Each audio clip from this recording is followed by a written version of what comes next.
Go, boy!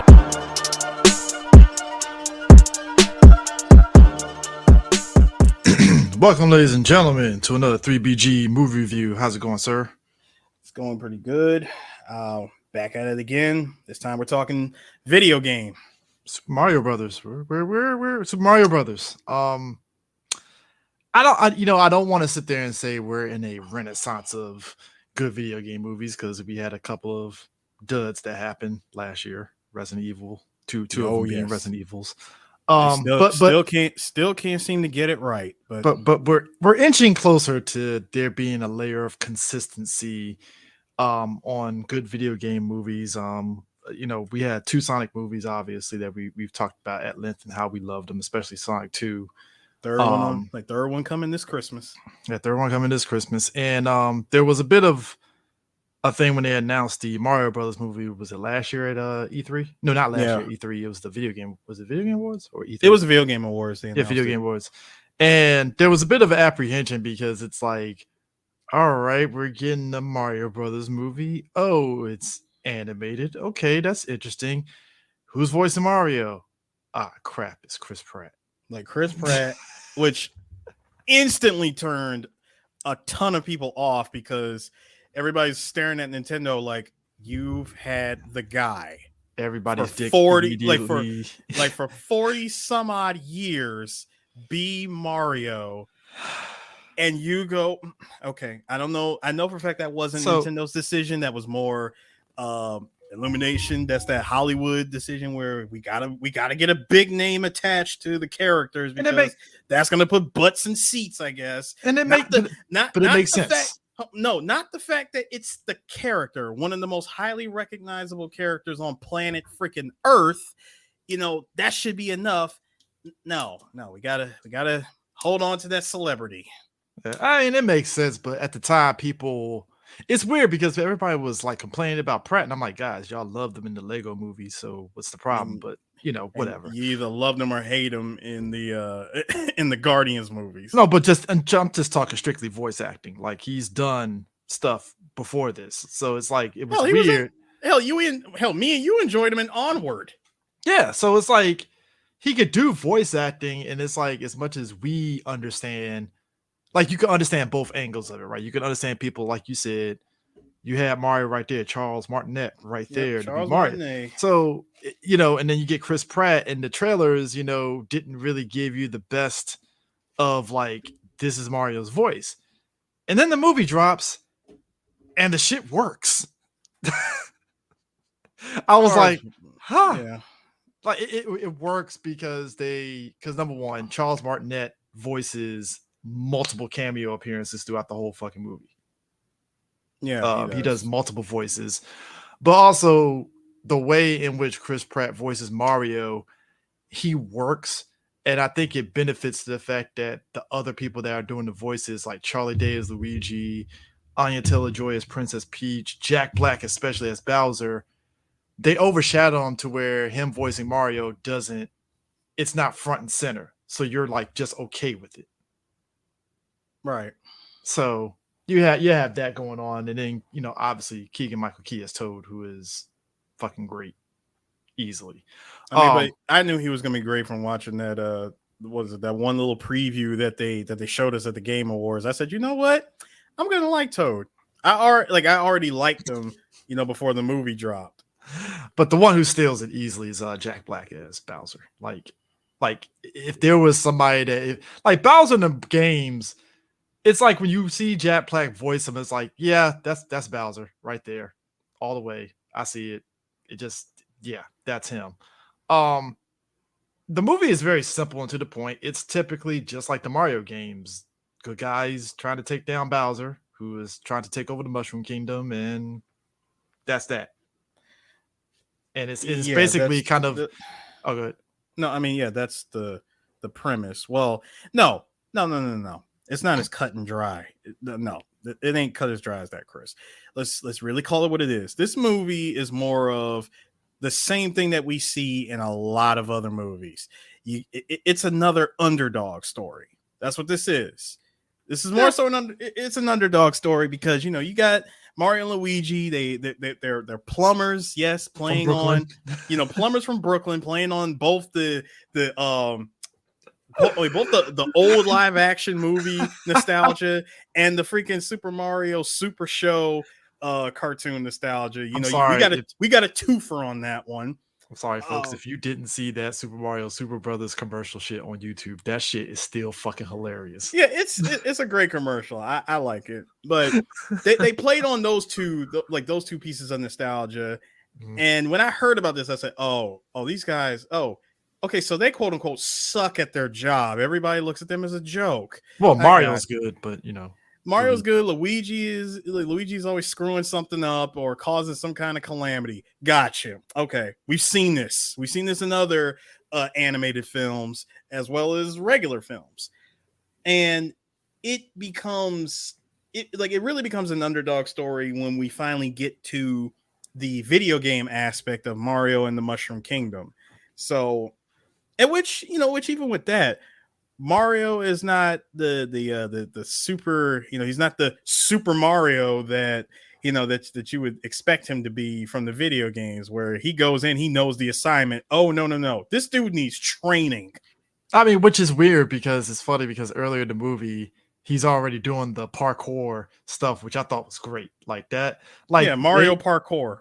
Yeah, and they nailed everything about the video game top to bottom in terms of the movement of the characters and how everybody functions and the power sets and everything. And even with him training, it's like, oh, you're just taking what he did at the beginning of the movie and just amping it up times 100, essentially. Sometimes, some people would complain that that they took what Mario does from the video games a little too literal. Like, in terms of, okay, listen. You could play a drinking game and everybody would die from alcohol poisoning if you pointed out every single Easter egg from the Nintendo Mario references, like the Nintendo. My nose, it's like from you OD on Nintendo references, like from just Nintendo, like not even Nintendo references, from just Mario references alone, it's overloaded. Whereas Sonic plays it more subtle when it comes to the references and Easter eggs. It's like, it's more of if you know, you know what I mean. When it comes to be real though, like I think when it comes to Sonic references, but I think the world building of Mario is more recognizable for mainstream folks than Sonic's. No, it is like the world building, the power ups, and just the overall setup. I can make that same argument for Sonic, but you can take more risks with Sonic, I believe. That's what I'm saying. You could take more risks because people aren't familiar with it. Like we and you are familiar with the Sonic lore, probably more so you to me, right? Yes, I'm quite familiar. The thing of it is, we'll know those nuggets. Like we saw this, the special, the secret ending for Sonic 2, the movie and stuff, where we see Shadow. Not too many people other than kids in that theater knew that was Shadow, right? Well, I would say, those who haven't played. No, I can't even say that because at this point, even Shadow's 20 years old. Because Sonic came out 2001. No, I'm sorry. Shadow was first revealed Sonic in 2000, right? 2001. Sonic Adventure 2. That was 2001. Yeah, but I'm just saying in terms of like mainstream, most people still are kind of like, who the hell? And Shadow? He's had his own game. He's been in like a bunch of other Sonic games. He's been around. I would say he's just as recognizable as everybody else. But anyways, but at the end of the day, the Sonic lore is still more like, all right, me and you know it, but the average person is like, I just know Sonic and Super Sonic and Tails and Robotnik. Yeah, that's it. Whereas Mario, it's like it's so much stuff with it that everybody knows. Yes, it's true. But in this case with this movie, it's so, to me personally, the references are so heavy-handed.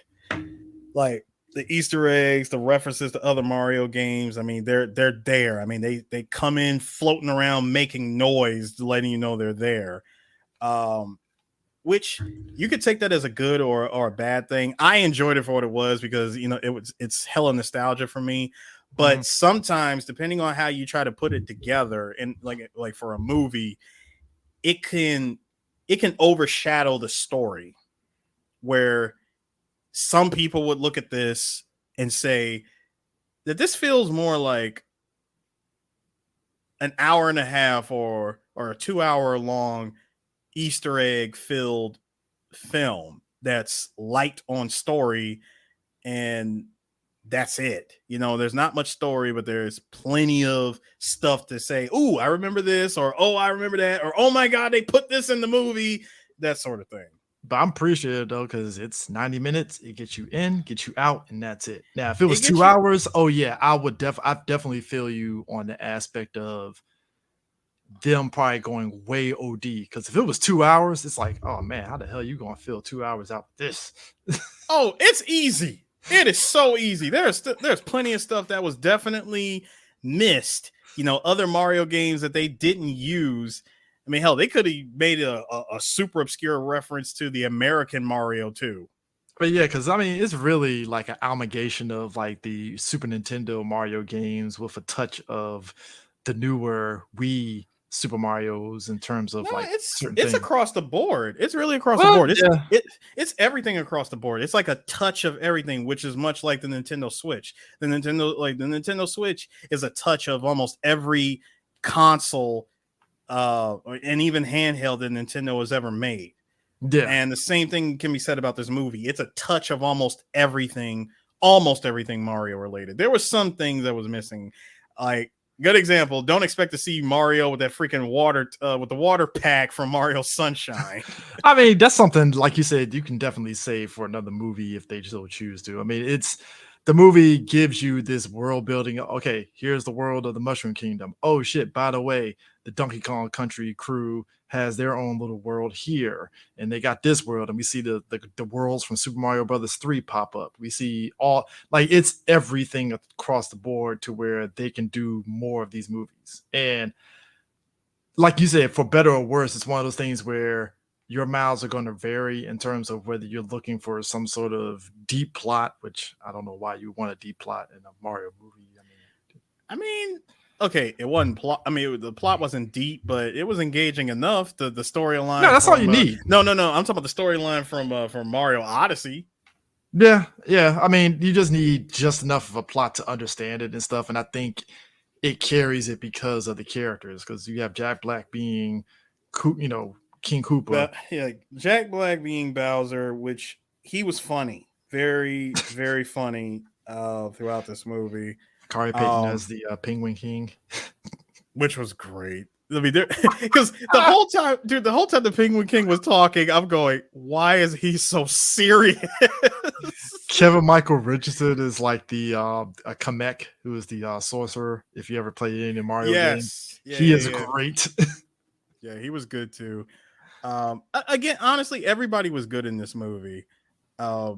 It's definitely probably the longest love letter of a video game to the fan base.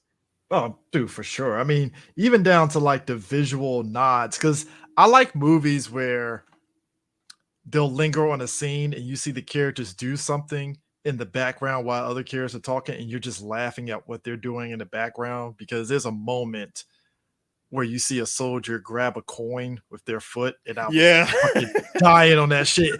But yet there was characters doing other things at the same time as that happened, but you're just laughing that they just focused on that character, like, yeah, and I will take that. My man really tried to slide over and grab that one gold coin. I'm like, dude, it's one gold coin.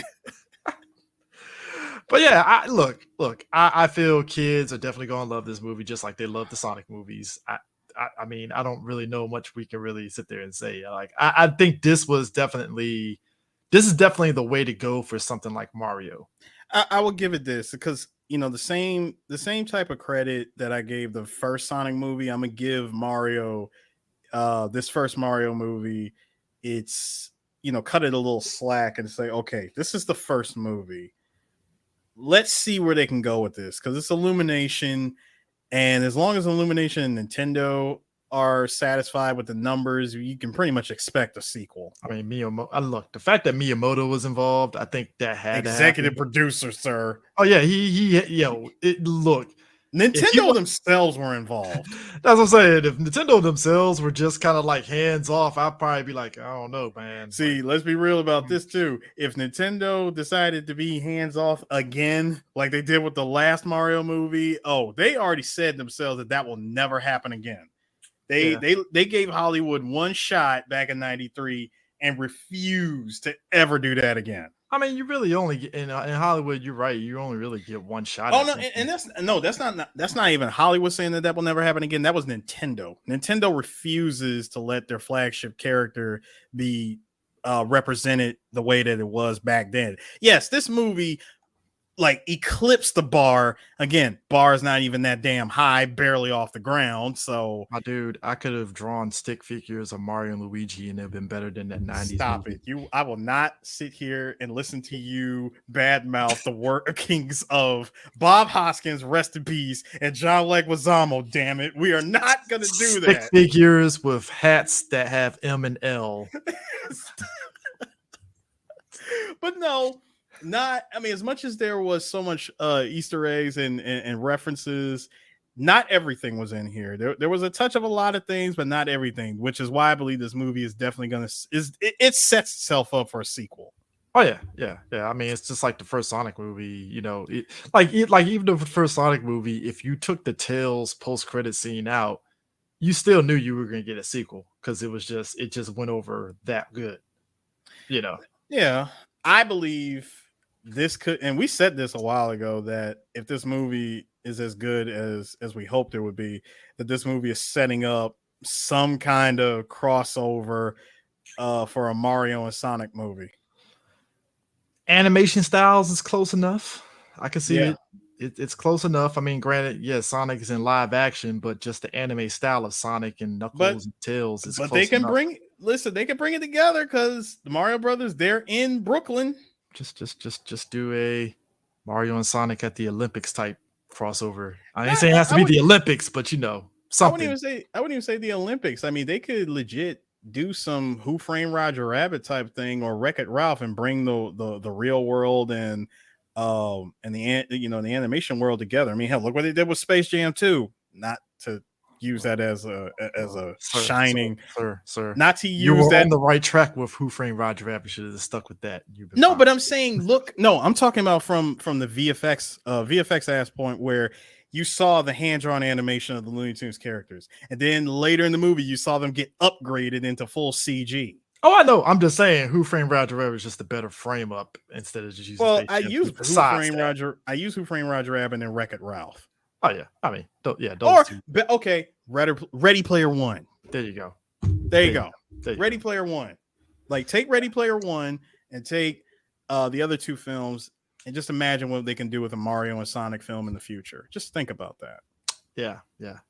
Look. At this point, and this is on, and the fact that you have this movie, and then you have the whole Super Nintendo world that everybody is like losing their damn minds over at this very moment and stuff. I'm like, oh yeah, the amusement park. Yeah, because it had it. Because it opened a couple months ago. So I think this was a good investment. I mean, let's be real here. That was pretty smart crossover appeal here. You got your Super Mario World, and then boom, the Mario Brothers movie. I mean, strike while the iron is hot. Yeah, so definitely recommend this. Go check it out. I will definitely. I gotta say, despite critics review bombing the crap out of this movie, please see the movie for yourself first. Just because when I went into this movie, I went into it completely blind. I'm not even going to count that clip that was shown at the Video Game Awards. I'm not even counting that. That was just one scene, and I was like, whatever. I enjoyed it. I liked it for what it was because it was funny, but I didn't see nothing else. Like nothing else associated with this movie. Again, going in blind.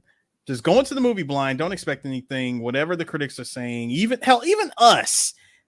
Just see the movie for yourself first, then come back and take your own opinion on what any critic has to say about it. And to be honest with you, I'm still searching for what critics wanted out of a fucking Mario movie. To be honest with you, like, bro, it's you already know what they were saying. Like, CJ, you already know what they were saying. Everybody said the same thing. There was no story. This movie relied so heavy on nostalgia and Easter eggs. They even called it the Super Easter Egg Bros movie or Easter Egg the movie. Because there's a story right there in your face. It's weird that people are saying that. No, but Chris, it's because the story is so simple and it's been done before because it is a video game. Hell, look, I'm not safe from it because even I made a joke about it when we got out of the theater. I said, yo, this is going to be Nintendo, and this is going to be a whole game in a Nintendo console 20 years from now. Here's my thing. Give or take 12. Here's my thing about this. That was my joke. Lighthearted. I wasn't mean about it. It was a nice tech demo. We just came off of critics jerking themselves off in excitement over Creed 3. Me and you love Creed 3 and all that stuff. Creed 3 follows the baseline of every sports movie in fucking existence. Yeah, and yet those critics had no problem with that movie. As simple as that movie, the Creed 3 was simple as shit with this, by the way. And yet it was an anime movie if you really think about it. Yeah, we said that. So it's like that was a simple plot. Critics didn't have a problem with that, but Mario, it's simple. People had a problem. I mean, people didn't have a problem because of who was in it. You got Michael B. Jordan. Everybody loves him. And then you bring in Jonathan Majors. Everybody loves him. Hold on. You bring in Jonathan Majors at the time. Everybody still loves him with an asterisk next to him. Everybody still loves him with an asterisk. But the fact that we get Illumination and Nintendo giving us a freaking Mario as an isekai movie, if you know, if you know, Mario is an isekai. I laugh at that idea too, but damn it, it worked.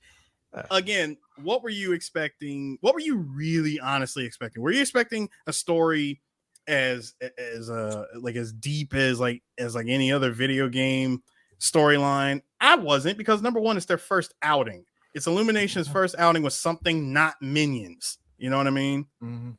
And and the fact that it's a video game property, which we already know is tricky in itself. It's incredibly tricky to pull off a good video game movie, because all it takes is one thing to completely blow it up and ruin it. Yeah, really is. But I mean, you are ice skating on the thinnest uphill ever. Mm-hmm. And I think that's going to be, I think going forward, I think a lot of video game movies, because like I said, I think Sonic 1 and 2 were lucky that a good chunk of critics loved them. And obviously, like I said, for the most part, critics like Mario, despite a good chunk of them, like you said, review bombing it and such. But I think video game movies are going to get that uphill battle. Like I said, even with Last of Us, the TV show, going over well as it is and stuff, I mean, that's an anomaly because you already have a strong story in The Last of Us. So whatever, right? Yeah, I mean, you take something that already has a strong story, you can build off of it. Hell, you can build around it. Yeah. And you should be fine as long as you have good writers and proper pacing. Your video game movie will be fine. Yeah, and I think the only time it's ever done that, I think they tried to put out a Ratchet and Clank movie a while back, but my issue with the Ratchet and Clank movie was like, these are just cutscenes from the video games. It doesn't really feel like there's an actual story here, like there's a beginning, middle, end kind of thing, Now, if Sony and Illumination got together and made Ratchet and Clank, that would be interesting. I'd take a Spyro movie just to get it over with. I would take a Jack and Daxter movie. That would be different. That would be different. Give me Jack and Daxter. Jack and Daxter, Spyro, and Ratchet and Clank definitely are right for like an animated feature that people would watch. But like what? Fatal four-way. Ratchet and Clank, Jack and Daxter, Spyro, Crash Bandicoot. That's gonna be tough. I think it's gonna be tough, but damn it, I will. Crash by himself can actually carry a damn movie if you want. He can. I mean, I wouldn't even mind seeing a Crash Bandicoot movie. Yeah, there you go. Again, good writer, good production. It can be done. And I say that for all video game movies going forward. Good writer, good director, good pacing. You're good. Yeah. Like, you have to go out of your way to screw it up. Oh, yeah. Gotta try real hard to do that shit. I mean, really hard. Yeah. So, but anyways, that is it. And we'll be back. Peace out, y'all. Deuces.